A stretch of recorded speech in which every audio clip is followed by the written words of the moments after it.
এই পৃথিবীতে বাংলাদেশের সবচাইতে বড় দুশ্মন ভারত। সবচাইতে বড় দুশ্মন কে? আমরা ভারতকে দেখিয়ে দেব ইনশাআল্লাহ। জিহাদের প্রেরণা নিয়ে যদি প্রয়োজন হয় বাংলাদেশের যুদ্ধ যদি করা লাগে ভারতের সাথে, আর যুদ্ধ করা লাগবে, রাসূলুল্লাহর ওয়াদা আছে। কার ওয়াদা? নাসাই শরীফ, ইবনে মাজাহ, এই তার দুটি হাদিসের মধ্যে হযরত আবী হুরায়রা রাদিয়াল্লাহু তাআলা আনহু বর্ণিত হাদিস রয়েছে। বলেছেন, দুই শ্রেণীর লোক কিয়ামতের দিন জাহান্নাম থেকে মুক্ত হয়ে যাবে। এক শ্রেণী হচ্ছে যারা ঈসা আলাইহিস সালামের সাথে সাথী হয়ে যারা লড়বে আর শহীদ হবে, কিয়ামতে তারা জান্নাতে যাবে, জাহান্নাম থেকে মুক্ত। আর দ্বিতীয় শ্রেণী ভারতের সঙ্গে একটা যুদ্ধ হবে, রাসূল বলেছেন হিন্দুস্তানের সঙ্গে একটা লড়াই হবে। ওই লড়াইয়ে যারা শহীদ হবে, রাসূলুল্লাহ বলেছেন কিয়ামতের দিন জাহান্নাম থেকে আল্লাহ মুক্ত করে দেবে।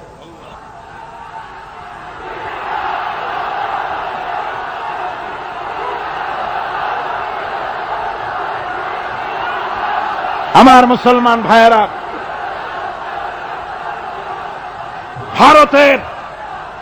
ভারতের জনগণের সাথে আমাদের কোনো বিদ্বেষ নাই, ভারতের জনগণের সাথে আমাদের কোনো শত্রুতা নাই, ঠিক কিনা? আমাদের দুশ্মনী নরপশুর সাথে। তুমি একটা সরকার, তোমার হাতে রয়েছে সেনাবাহিনী, তোমার সাথে বিএসএফ, তোমার হাতে ল্যান্ড ফোর্স, এয়ার ফোর্স, সব বাহিনী তোমার হাতে।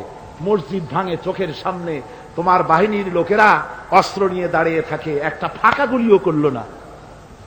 করছে একটা ফাঁকা গুলি? মুসলমানেরা প্রতিবাদ করলো, সেই প্রতিবাদের মুখে মুসলমানদেরকে গুলি করে করে মারা হলো। কারফিউ দিয়ে পুলিশেরা মুসলমানদের ঘরে ঢুকে মুসলমানদেরকে বের করে এনে বেয়নেট চার্জ করে শহীদ করে দিয়েছে। দিল্লি, মিরাট, থামো। দিল্লিতে, মিরাটে, কলকাতায়, বোম্বে, মাদ্রাস, গোটা ভারতে সাম্প্রদায়িক দাঙ্গা দিয়ে ডুবিয়ে ফেলেছে। মুসলমানেরা আজকে তার সেখানে এতিম অবস্থায় পড়ে আছে। সেই লড়াই ভারতের সাথে আমাদের হবে। ওই লড়াই যেদিন বাঁধবে, বাংলাদেশের সেনাবাহিনী, air force, land force, police শুধু এরাই যুদ্ধ করবে না, বাংলাদেশের 12 কোটি তৌহিদি জনতা শহীদ তিতুমীরের বাস হাতে নিয়ে ভারতকে পিটিয়ে ঠান্ডা করবে ইনশাআল্লাহ।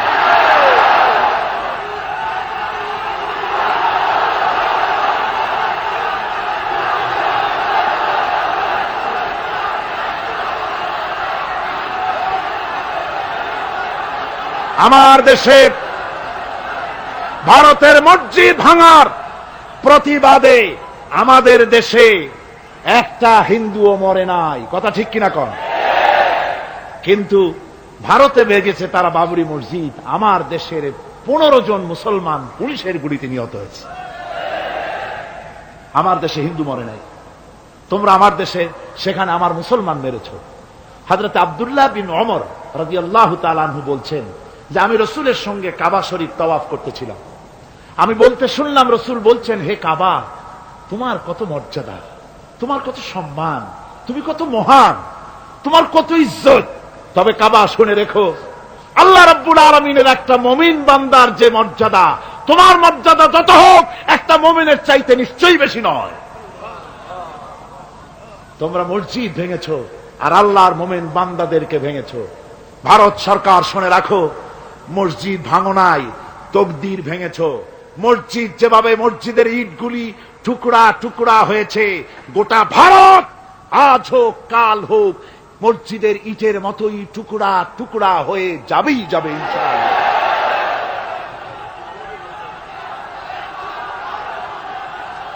তবে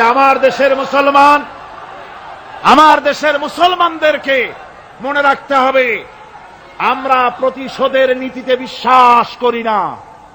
ভারতের বাবরি মসজিদ ভাঙার ব্যাপারে বাংলাদেশের কোন হিন্দু দায়ী নয়, কথা বুঝতে পেরেছেন? আমরা একজনের অপরাধের শাস্তি আর একজনকে দেই না। বাংলাদেশের কোন হিন্দু ওই ঘটনার জন্য দায়ী নয়। আমাদের দেশে মন্দির 2-4টা ভেঙেছে, আমরা খবর নিয়েছি, এই মন্দিরগুলি মুসলমানেরা ভাঙে না, এই মন্দিরগুলি ভারতের এজেন্টদের উস্কানিতে হিন্দুরা নিজেরা ভেঙেছে, মুসলমানেরা ভাঙে না। ভারতীয় দালালেরা বাংলাদেশের সারা পৃথিবীতে সাম্প্রদায়িক সম্প্রীতির ভাব মূর্তিকে ক্ষুণ্ণ করার জন্য এই কাজ তারা করেছে। নরসিংদীতে, আর মিয়া থামো না, নরসিংদীতে সেখানে দেখা গেছে গভীর রাত্রে কাপড়ের দোকানদার হিন্দু ঘরের সমস্ত কাপড় চোপড় সরাইয়া নিজের দোকানে আগুন দিতে গিয়েছে, পুলিশ তখন তারে ধরেছে। ভারতের পা চাটা গোলামেরা হিন্দুদের দিয়ে এই কাজগুলি করাইছে, কোন মুসলমান মন্দির ভাঙে নাই। বাংলাদেশ গোটা বিশ্বের বুকে সাম্প্রদায়িক সম্প্রীতির সহস্র বছরের উজ্জ্বল দৃষ্টান্ত। আলহামদুলিল্লাহ পড়ে। তার কারণ হচ্ছে আল্লাহর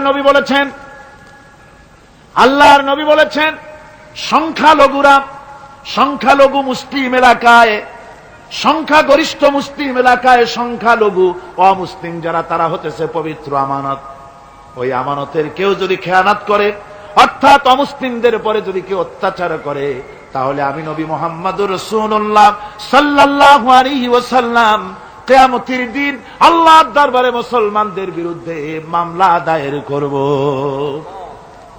এই জন্য আমরা সবচাইতে পরধর্ম সহিষ্ণু জাত। আমার ভাইয়েরা ভালো করে মনে রাখুন, ভারতের বাবরি মসজিদ সহ এখন তারা আর অন্যান্য মসজিদও ভাঙ্গা শুরু করবে, প্ল্যান নিয়েছে, ভাঙতেছে। তাজমহলকেও তারা ভাঙবে, অন্যান্য মসজিদও ভাঙবার পরিকল্পনা নিয়েছে। ওরা যদি মসজিদ একটা একটা ভাঙতে ভাঙতে, আল্লাহ না করুন, সবগুলিও যদি ভাঙে, বাংলাদেশের একটা মন্দিরকে আমরা ভাঙতে দেব না। এর নাম ইসলাম। এর নাম কি? ভারতের সাম্প্রদায়িক দাঙ্গা বাঁধিয়ে মুসলমান একটা একটা করে করে সব মুসলমানও যদি তারা মেরে ফেলে দেয়, আল্লাহর কসম, বাংলাদেশের একটা অমুসলিমের গায়ে আমরা হাত দিতে দেব না। এর নাম ইসলাম। এর নাম কি? আপনারা যদি কখনো শোনেন যে কোন এলাকার কোন লোক মন্দির ভাঙতে যাচ্ছে অথবা হিন্দুর বাড়ি আক্রমণ করতে যাচ্ছে, সাথে সাথে তাকে ধরে থানায় সোপর্দ করবেন। রাজি আছেন? কারা রাজি? হাত উঁচু করে দেখান। আলহামদুলিল্লাহ, হাত নামান। এই সাম্প্রদায়িক সম্প্রীতি বাংলাদেশে অতীতে ছিল, এখনো থাকবে ইনশাআল্লাহ, ভবিষ্যতেও থাকবে ইনশাআল্লাহ। বলেন ইনশাআল্লাহ। আমাদের শত্রু, আমি বারবার বলছি, হিন্দুরা শত্রু নয়, শত্রু হচ্ছে ভারতীয় এজেন্ট যারা, ভারতের দালাল যারা, ওরা আমাদের দুশমন। ঠিক কিনা? তারা বাংলাদেশের স্বপ্ন এখানে বসে দেখে, পত্রপত্রিকার মাধ্যমে, টিভির মাধ্যমে হাজারো প্রচেষ্টা তারা চালিয়ে যাচ্ছে ইসলামের বিরুদ্ধে। সুতরাং ইসলামকে জমিনে টিকিয়ে রাখার জন্য চাই সংগ্রাম।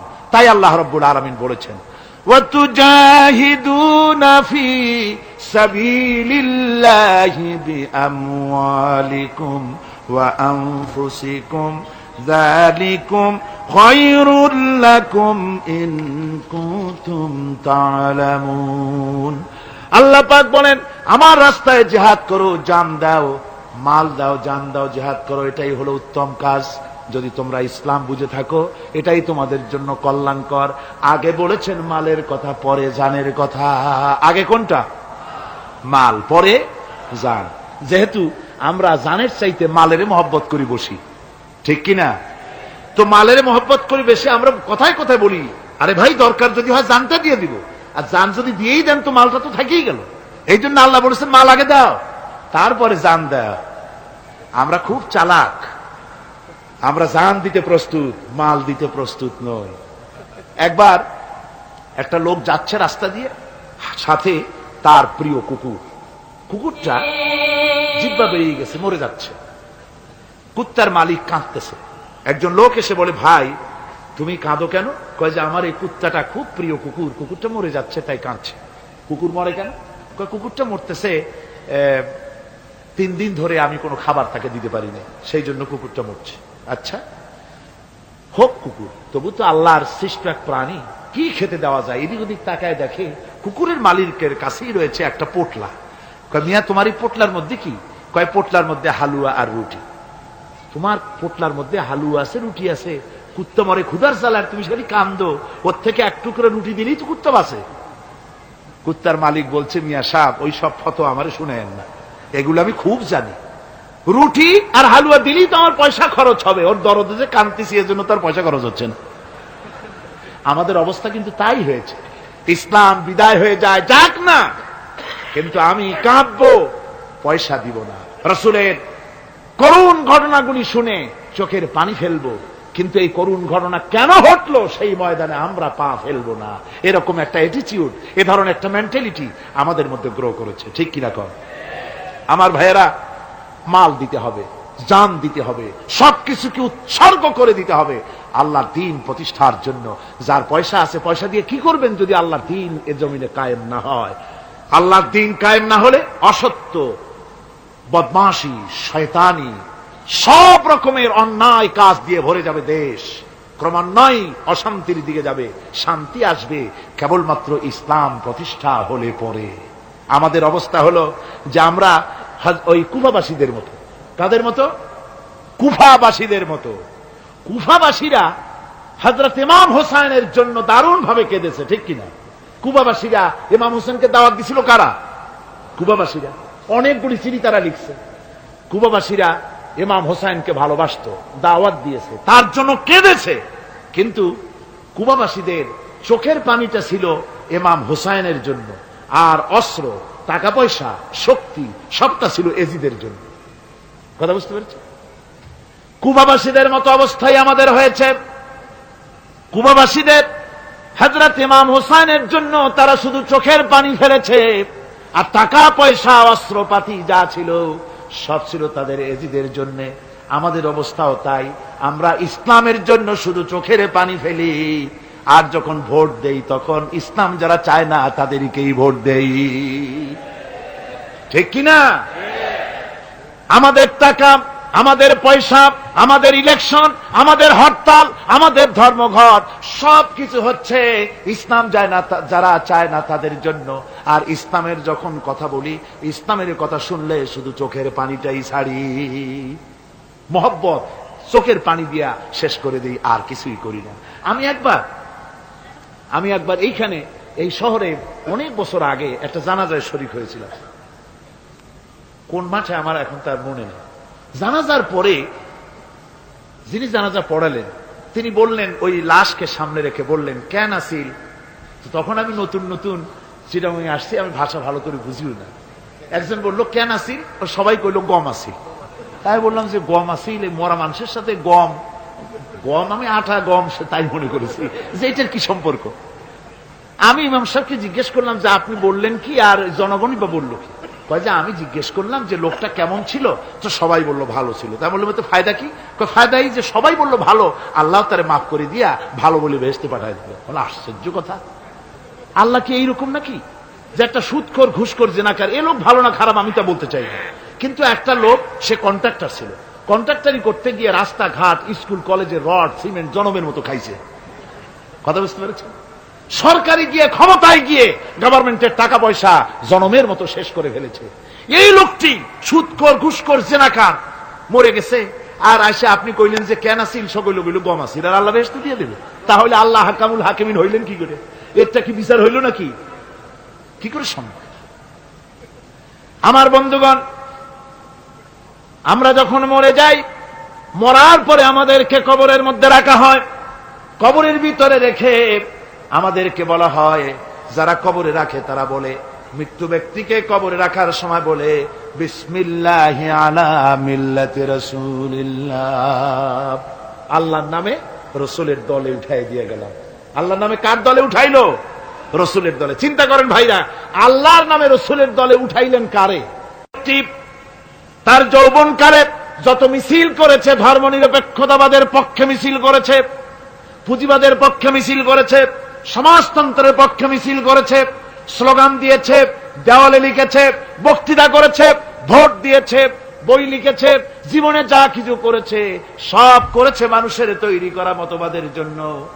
তার ভোট ইসলামের কাজে লাগে নাই, তার ইলেকশন ইসলামের কাজে লাগে নাই, তার দেওয়ালের লেখা ইসলামের কাজে লাগে নাই, তার বক্তৃতা তার টাকা পয়সা ইসলামের কাজে লাগলো না। মরে গেছে, পরে মরা মানুষটারে উঠাইয়া বললা রাসূলুল্লাহর দলে উঠাইয়া দিলাম। এখন বলো রাসূলুল্লাহ কেন তোমার মতো মরা লাশটাকে তিনি গ্রহণ করতে যাবেন? তোমার জীবনের কোন কাজই তো ইসলামের জন্য কাজে লাগলো না। তোমার জীবনের একটা দিনও তো ইসলামের কাজে লাগে নাই। মরছো, তারপরে তোমার মরা লাশ রাসূলুল্লাহ বহন করতে যাবেন কেন? কি দায় ঢাকা পড়েছে তা? সুতরাং আমি বলতে চাই, আজকের মাহফিলে যত জনতা উপস্থিত হয়েছেন, জান এবং মাল সবকিছু দিয়ে লড়াই করতে হবে আল্লাহর রাস্তায়। আমার ভোট, আমার ইলেকশন, আমার স্লোগান, আমার বক্তৃতা, আমার টাকা করি খরচ সবকিছু হবে আল্লাহর জন্য। কুল ইন্না সালাতি ওয়া নুসুকি ওয়া মাহইয়ায়া ওয়া মামাতি লিল্লাহি রাব্বিল আলামিন। সবাই পড়েন, ইন্না সালাতি ওয়া নুসুকি ওয়া মাহইয়ায়া ওয়া মামাতি লিল্লাহি রাব্বিল আলামিন। আল্লাহ পাক বলেছেন, বলো আমার নামাজ, আমার হায়াত, আমার কোরবানি, আমার মওত সব আল্লাহর জন্য। কার জন্য? আল্লাহর জন্য। সুতরাং জিহাদ হলো আমাদের জন্য অপরিহার্য। সেই কথাটি এতক্ষণ ধরে বুঝালাম। বিশ্ব মানবতার মুক্তি, নারীর মুক্তি, শ্রমিকদের মুক্তি, মানুষের মুক্তি, গরিবের মুক্তি, শ্রমিকের মুক্তি, বিশ্ব মানবতা, নির্যাতিত মানবতার মুক্তি আসতে পারে কেবলমাত্র জিহাদের মাধ্যমে। আল্লাহর দ্বীন প্রতিষ্ঠা করে মানুষের মুখে হাসি ফুটানো যেতে পারে। আর কোন পথ আছে? আর কোন পথ আছে? আর কোন পথ নাই। আল্লাহ যেন এই রাস্তায়, এই জিহাদের রাস্তায়, দ্বীন প্রতিষ্ঠার রাস্তায় আমাদেরকে সক্রিয়ভাবে অংশগ্রহণের তৌফিক দেন। সবাই বলুন আমিন। সবাই বলুন আমিন।